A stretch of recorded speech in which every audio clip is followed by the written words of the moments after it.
Samsung Galaxy F34 5G phone. ई phone 7 तारीख के हमनी के इंडिया में लॉन्च हो जाई। लेकिन भाई लोग सवाल यही उत्पन्न होता का ई फ़ोन परचेस करे लायक बा, ई फ़ोन कैसन बा कैसन नहीं के सब कुछ बतावे वाला बानी आज के ई वीडियो में। इससे भाई लोग ई वीडियो के पूरा देखिए लो।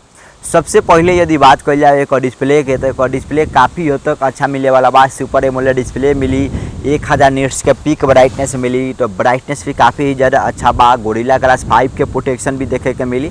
तो डिस्प्ले चारों तरफ से देखा जाए तो ठीक ठाक बा। लेकिन दिक्कत ये बा कैमरा के मॉड्यूल, जहाँ आजकल पंच होल डिज़ाइन काफ़ी ज़्यादा फेमस बा, अच्छा लगता देखे में।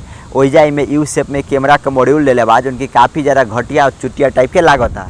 यदि प्रोसेसर के बात कल जाओ तो इनमें तारा लोग के एक जाइनस वाला 1280 वाला प्रोसेसर देखे के मिली, जो उनकी 5nm पर बेस एक प्रोसेसर बा।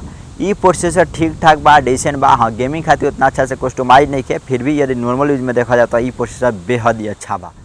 ई फ़ोन में तारा लोग के 6000 mAh के बैटरी देखे के मिली, साथ ही में 25 वाट के चार्जर के सपोर्ट करी। यदि एक और बैटरी बैकअप के देखल जाओ तो बहुत ही आसानी से नॉर्मल यूज पर 1.5 दिन के बैटरी बैकअप दे दी।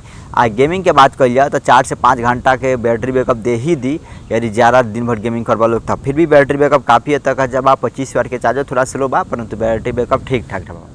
ई फ़ोन में तारा लोग के बैक में 50 MP के कैमरा सेटअप देखे के मिली और 13 MP के फ्रंट में कैमरा देखे के मिल सकता। तो कैमरा क्वालिटी के बात कर जाओ तो डिसेंट बा ई प्राइस पर। खुशी की बात ई बा कि फ़ोन में तारा लोग के 4 साल के OS अपडेट और 5 साल के सिक्योरिटी अपडेट देखे के मिली। 4 गो तारा लोग के OS अपडेट देखे के मिली, काफ़ी ज़्यादा खुशी वाला बात बा। मज़ा आई, 4 साल तक लेटेस्ट रही OS अपडेट के मामले में। और वही जा यदि बात करी जाओ इनमें और सारा फीचर के, तो तारा लोग के में 11 गो 5G के बैंड देखे के मिली और ई फ़ोन में 5G अच्छा से काम करी। और भी फीचर के बात करी जाओ तो डिज़ाइन भी नॉर्मल में बा, साथ ही में तारा लोग के में साइड माउंटेड फिंगरप्रिंट देखे के मिली और डिज़ाइन ठीक ठाक बा। यदि प्राइस के बात करी जाओ ई फ़ोन के, तो ई फ़ोन तारा लोग के 17000 के आसपास में देखे के मिली। शुरुआती जो को हुई 628 वाला, और साथ ही 2-3 वेरिएंट लॉन्च करी तो देखा जाए कौन कौन वेरिएंट लॉन्च करता, तो पता चल जाए कौन कौन वेरिएंट लॉन्च करता। प्राइस भी पता चल जाए 7 तारीख के।